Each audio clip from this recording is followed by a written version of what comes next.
અને હાલ તો આજ મામલે મોટા સમાચાર સામે આવી રહ્યા છે। ઝી 24 કલાકના અહેવાલની જોરદાર અસર થઈ છે। જી હા, દાહોદ મનરેગા કૌભાંડ મામલે મોટા સમાચાર। મંત્રી બચુભાઈના દીકરા કિરણ ખાબડની પણ ધરપકડ કરી લેવામાં આવી છે। બળવંત ખાબડની ધરપકડ બાદ કિરણ ખાબડની જેઓ પણ આ પૂરા મામલામાં આરોપી છે તેની પણ ધરપકડ કરી લેવામાં આવી છે। પોલીસે ફરાર મંત્રી પુત્ર સહિત 3ને ઝડપી પાડ્યા। મંત્રી બચુભાઈ ખાબડના દીકરાએ સરકારનું કરોડોનું કરી નાખ્યું છે। મંત્રીના પુત્રએ સરકારને કરોડો રૂપિયાનો ચૂનો પણ ચોપડ્યો છે। રસ્તા બનાવ્યા વગર માલ સામાનના બિલ પાસ કરાવ્યા। સરકારી ચોપડે રસ્તો ટીપટોપ છે, પણ રસ્તા પર ડામર ન હોવાનું સામે આવ્યું। રસ્તા નથી બનાવવામાં આવ્યા, છતાં પણ બિલ પાસ કરાવવામાં આવ્યા અને આ મોટું કૌભાંડ આચરવામાં આવ્યું। જો કે હવે કૌભાંડનો પર્દાફાશ થતા બંને પુત્રોની ધરપકડ કરી લેવામાં આવી છે।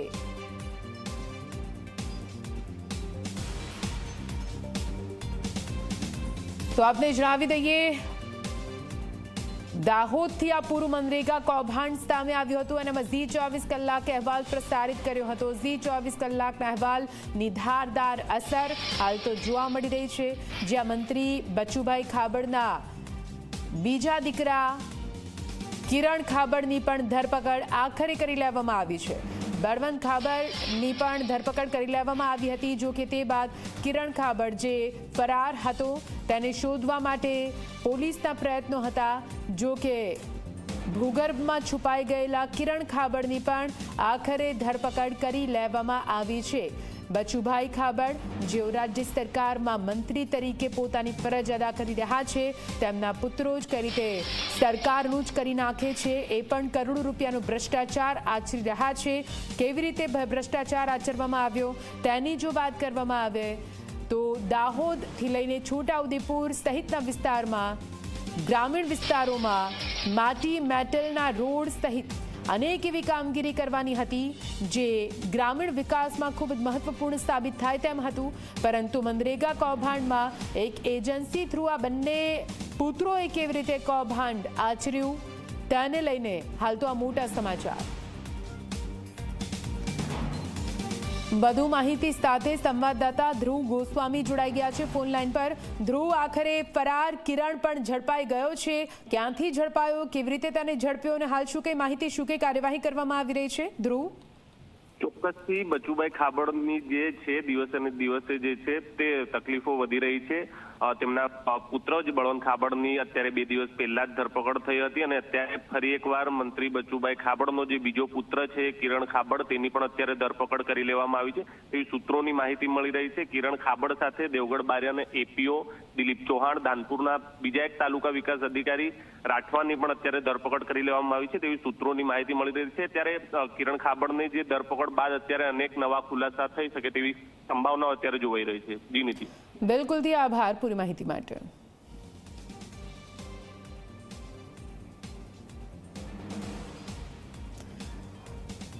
તો આપ જુઓ, બળવંત ખાબડ અને કિરણ ખાબડ આ બંને પુત્રો જેમણે એજન્સી થ્રુ મનરેગામાં કામ લીધું હતું, જો કે કામ કર્યા વિના કઈ રીતે બિલો પાસ કરાવી દીધા અને 1-2 નહીં પરંતુ 71 કરોડ થામી લીધા હોવાનું સામે આવ્યું છે। કુલ 35 જેટલી એજન્સીઓ હતી।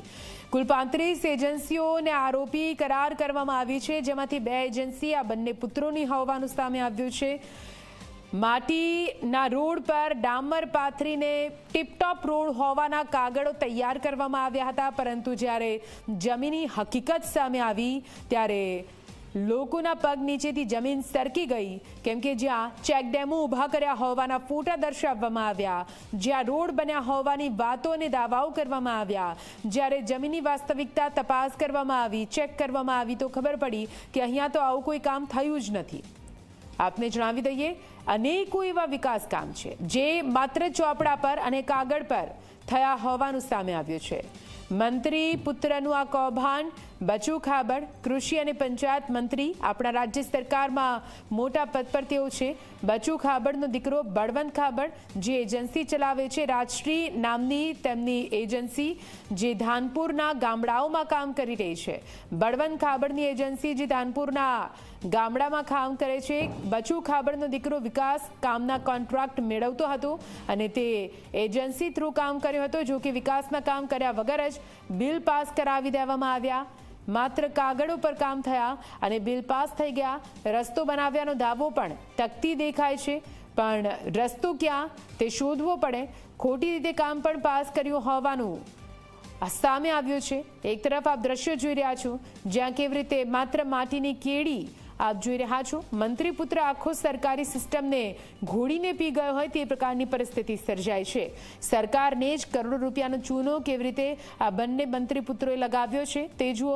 હાલ તો આ કૌભાંડમાં કુલ 6 લોકોની ધરપકડ કરી લેવામાં આવી છે, જેમાં તત્કાલીન ટીડીઓનો પણ સમાવેશ થાય છે। મંત્રી પુત્ર બળવંત ખાબડની ધરપકડ કરવામાં આવી છે।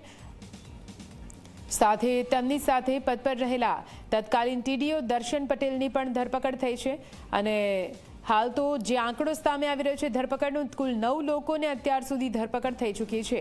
આઉટસોર્સિંગ એકાઉન્ટન્ટ આસિસ્ટન્ટ જયવીરની પણ ધરપકડ કરી લેવામાં આવી છે। આઉટસોર્સિંગ એકાઉન્ટ આસિસ્ટન્ટ મહિપાલની પણ ધરપકડ કરી લેવામાં આવી છે। કુલ 9 જેટલા લોકો આ સમગ્ર કૌભાંડના આરોપી તરીકે તેમની ધરપકડ કરવામાં આવી, જેમાં ગ્રામ રોજગાર સહાયક ફૂલસિંહ બારિયાની ધરપકડ કરવામાં આવી છે। એટલે કે 6 લોકોની પહેલા ધરપકડ કરી લેવામાં આવી છે આ પૂરા મામલામાં અને આજે હવે અન્ય 3 લોકોની ધરપકડ થઈ છે। કુલ 9 લોકોની ધરપકડ આ પૂરા કૌભાંડમાં અત્યાર સુધી થઈ છે। જો કે હજુ પણ કેટલાની ધરપકડ થાય છે તે સમય બતાવશે। પણ આપ જુઓ, મેટલનો રોડ બનાવવાનો હતો, પરંતુ કેવી રીતે અહીંયા રોડ તો ક્યાંય છે જ નહીં, માત્ર માટી ઉપર કપચી નાખીને સંતોષ માની લીધો છે અને અસલ રોડના પૈસા ઉઘરાવી લીધા છે। કોંગ્રેસ પ્રવક્તા મનીષ દોશી આપણી સાથે વધુ વાતચીત કરવા માટે જોડાઈ ગયા છે। આપનું સ્વાગત છે મનીષભાઈ। મનીષભાઈ, કોંગ્રેસે આ મુદ્દો ઉપાડ્યો અને અત્યારે હાલ આ મોટું કૌભાંડ સામે આવ્યું છે। કિરણ ખાબડ કે જેઓ ફરાર ફરતો હતો, જો કે હવે તેની પણ ધરપકડ કરી લેવામાં આવી છે। કુલ 9 લોકોની ધરપકડ થઈ છે। કેટલો સંતોષ અને હજુ તો આવા કેટલાય કૌભાંડો ચાલતા હશે? માત્ર 2 તાલુકાની અંદર જ 71 કરોડનું માતબરનું કૌભાંડ મનરેગા યોજનામાં સ્થાનિક કાર્યકરોને સાથે રાખીને ગુજરાત વિધાનસભામાં કોંગ્રેસ પક્ષના નેતા સન્માનીય અમિતભાઈ ચાવડા, ડોક્ટર તુષાર ચૌધરી સહિત કોંગ્રેસ પક્ષે આ કૌભાંડને ઉજાગર કર્યું। અમે અહીંયાના સ્થાનિક કામ થયા છે કે નહીં એની ફેક્ટ ફાઇન્ડિંગ કમિટી પણ ગુજરાત પ્રદેશ કોંગ્રેસ સમિતિના અધ્યક્ષ સન્માનીય શક્તિસિંહજી ગોહિલે ઉપર મૂક્યું। દરેક ગામોમાં એક કામની જે પૈસા બારોબાર ઉધાણા હતા, બિલો ચૂકવાઈ ગયા હતા, એ તમામ કામની ઉપર ચકાસણી કરવામાં આવી અને એક મસ્ત મોટું કૌભાંડ માત્ર 2 તાલુકામાં 71 કરોડનું સમગ્ર દાહોદ જિલ્લામાં તપાસ કરવામાં આવે તો આ કરોડોનો વધુ આંકડો મોટો આવશે। એટલે કે આ કૌભાંડમાં માનનીય મંત્રીશ્રીના પુત્રશ્રીઓ સીધા થતો, એમની જ એજન્સીઓ છે। એટલે સરકારમાં થોડી પણ શરમ હોય ને નૈતિકતાનું હોય તો નૈતિકતા ભારતીય જનતા પાર્ટીની આગળ અપેક્ષા કેમ રાખવી એ પ્રશ્ન છે, પણ તેમ છતાં હોય તો તાત્કાલિક રાજ્યના ભાજપા સરકારના મંત્રી રાજીનામું આપે એવી કોંગ્રેસ પક્ષ તરીકે અમે માંગ કરીએ છીએ અને આ નાણાંમાં આમની વધુ તલસ્પર્શી તટસ્થ તપાસ થાય તો ઘણા મોટા માથાના હજી પણ નામ આવશે। કારણ કે ગામથી લઈને ગાંધીનગર અને શહેરથી લઈને સચિવાલય સુધી ભ્રષ્ટાચાર ભારતીય જનતા પાર્ટીની ઓળખ બની ગઈ છે। આ સરકારમાં ભ્રષ્ટાચાર નથી, પણ ભ્રષ્ટાચારમાં આખી સરકાર ગરાડું છે। એવા સંજોગોમાં અગાઉ નકલી કચેરી, અનેક જગ્યાના કૌભાંડ હોય, સાયકલ કૌભાંડ હોય, બીજા કૌભાંડ હોય, સતત કોંગ્રેસ પક્ષ લડતું રહ્યું છે અને હું આપના માધ્યમથી ખાતરી આપું છું કે આ કૌભાંડ સિવાય સમગ્ર રાજ્યમાં, આ તો દાહોદના 2 તાલુકાનું આવ્યું, પણ ગુજરાતમાં અનેક જગ્યાએ મનરેગામાં ગરીબ માણસના હકના અધિકાર ઉપર તરાપ મારીને ભારતીય જનતા પાર્ટીના મંત્રીઓ સંત્રીઓ બારોબાર જે કરોડો રૂપિયા ચાઉ કરી જાય એની પણ તપાસ થવી જોઈએ। બિલકુલ મનીષભાઈ, જો આ જ પ્રકારે કૌભાંડો ચાલતા હોય, ભ્રષ્ટાચારમાં ડૂબેલી સરકાર હોય અને વિપક્ષ જો મજબૂત હોય તો આવા કૌભાંડો સામે આવે અને આ કામગીરીને સરાહવી રહી। અમારી સાથે જોડાયા તે બદલ ખૂબ ખૂબ આભાર। મનીષ દોશી આપણી સાથે જોડાઈ ગયા હતા। સરકારી ચોપડે કઈ રીતે રસ્તા બતાવીને આ મનરેગા કૌભાંડ આચરવામાં આવ્યું છે। માત્ર 2 જિલ્લામાં 71 કરોડનું આ કૌભાંડ છે અને પૂરા ગુજરાતમાં જો તપાસ કરવામાં આવે તો શું હજુ પણ આવા મોટા કૌભાંડો ચાલી રહ્યા છે તે સૌથી મોટો સવાલ ઉઠે છે।